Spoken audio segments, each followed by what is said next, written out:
Without steel, we don't have modern society, and without iron, we don't have steel. And this is part 2 of a series explaining how we produce this valuable commodity thanks to the help of Rio Tinto.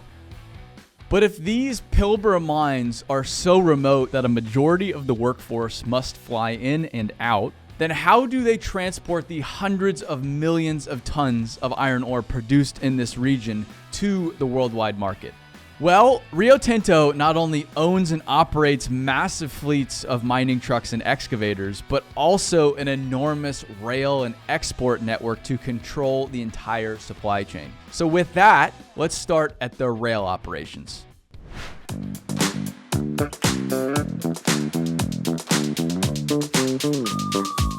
With a network of 1,900 kilometers of rail, Rio doesn't just have a lot of locomotives and cars, but they also have a lot of rail. This is where they take these sections of steel rail they get in 25-meter sections. They pick it up from the stockyard here, and then they send it into this building where they do the flash butt welding. All right, let's flash some butts. Oh, brother, this guy stinks! So from there, conveyor system brings it in, 3-wire brushes. This will clean the top surfaces and the front edges. So again, because we're passing electricity through to do our welding, we need to get rid of any of the surface rust, mill scale, anything like that. So that's just the pre-cleaner. Okay. Goes out here, comes around, and then basically does a U-turn. This is the welder itself. This is the heart of what we do. This is the flash butt welding machine. What's happening here is they're taking the 25-meter sections that we saw from the outside. They're running an electrical current through each side, 2 sections, and they're shoving them together to join these sections and create one consistent piece of rail. You don't weld them traditionally because that could create a failure point. Well, this doesn't achieve 100% strength. It gets to about 80% strength. They will do this a few times over to create a 400-meter section of rail, and then they'll put those on rail cars, load them out, and ship them all over the network.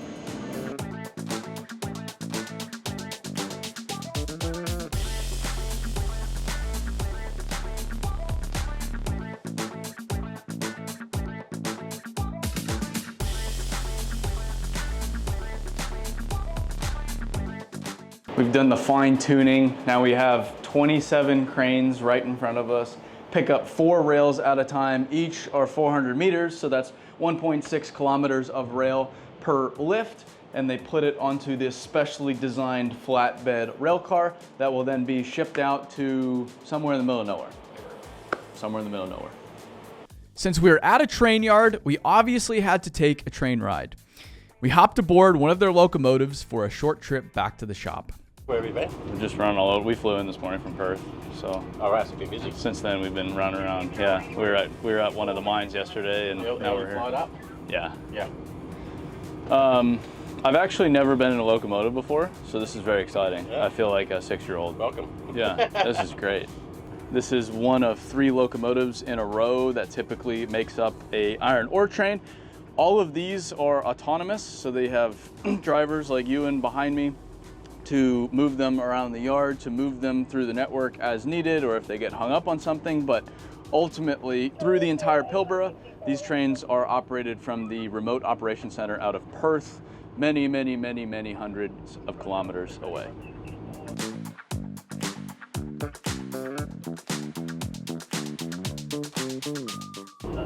I don't know what I thought a locomotive would be like.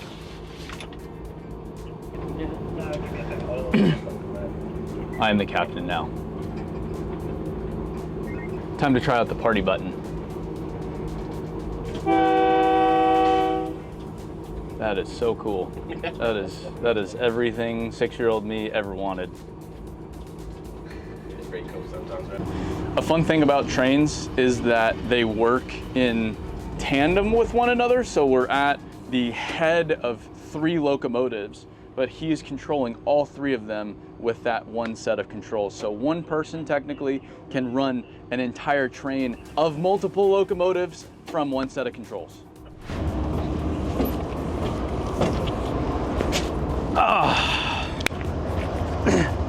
And that concludes our choo-choo ride.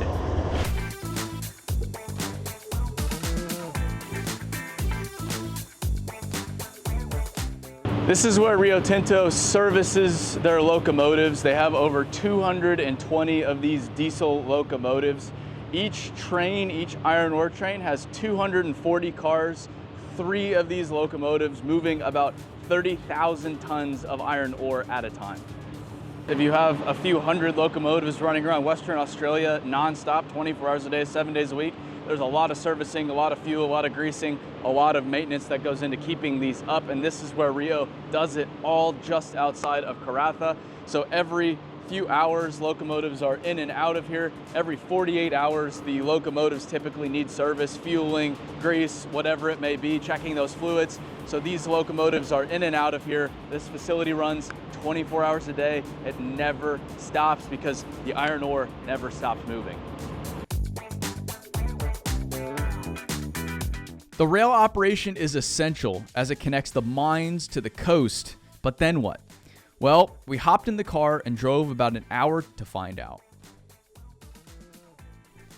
Part 2 of today, we've driven about 45 minutes. We are now at Rio Tinto's Cape Lambert facility. And this is where they take the iron ore out of the rail cars and put it on ships to sail the high seas. That is the Indian Ocean out there, and it goes around the world. So we're about to dig into this process and see how they do it.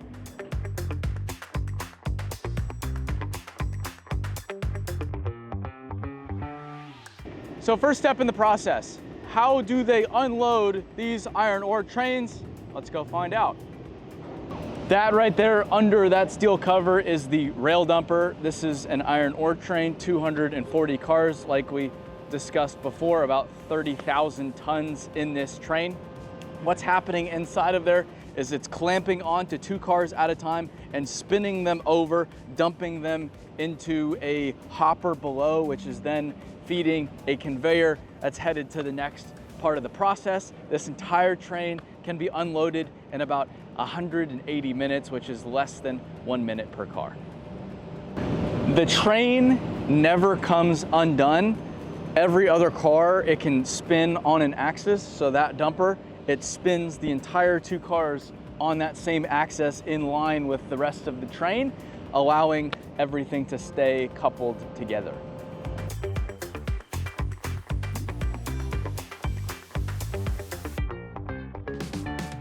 We've dumped, it's traveled by conveyor to here. The conveyor system is insane around here. It's a maze. There's 150 conveyors ranging from 6 meters to 3.5 kilometers long, which is a lot of conveyor.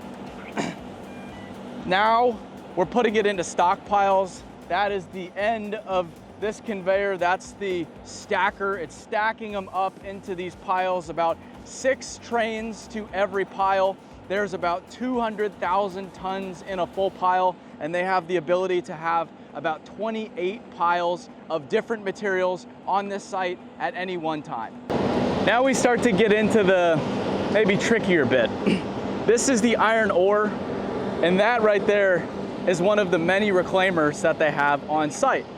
That is picking up the iron ore from different stockpiles and mixing it as needed to load the trains. There's 17 mines providing iron ore to this one facility, and they need to get it to the exact specification the customer requires. So you're getting all different types of iron ore from all different mines, and now you have to mix it into the perfect ingredients, so to speak, that the customer needs for that eventual steel product. That's what's happening here. They're able to pull from different stockpiles to make the perfect blend that eventually ends up on the ship. Correction. Rio Tinto blends ore from their various mines, resulting in the correct blend within these stockpiles.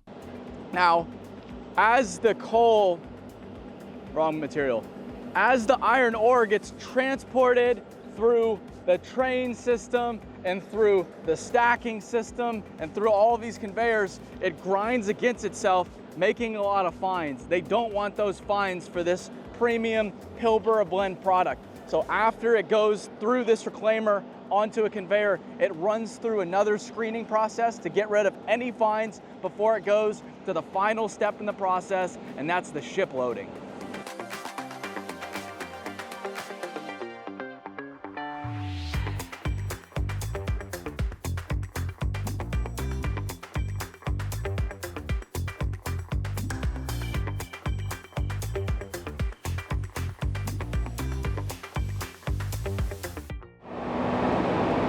This is crazy.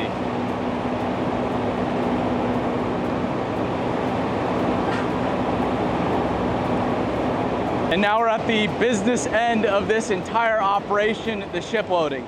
There's 2 wharfs coming off of Cape Lambert, CLA Wharf and CLB Wharf. This is CLA Wharf. It is 3.5 kilometers out into the Indian Ocean.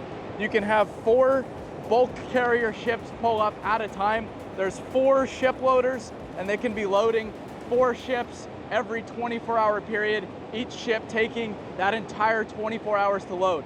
This ship right here will take about 180,000 tons of iron ore once it's done, and then we'll take it and head to the steel mill in countries abroad to make stuff like this, what we're standing on right now, the steel the world needs.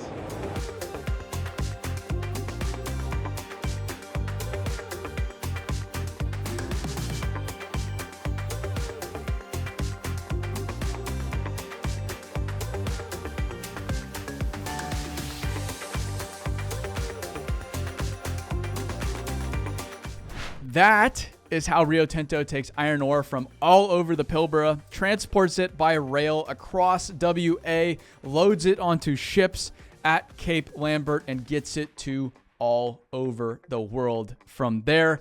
Thank you to the Rio Tinto team for having us out on a weekend. Nonetheless, I hope you enjoyed this video as much as I did. I loved it.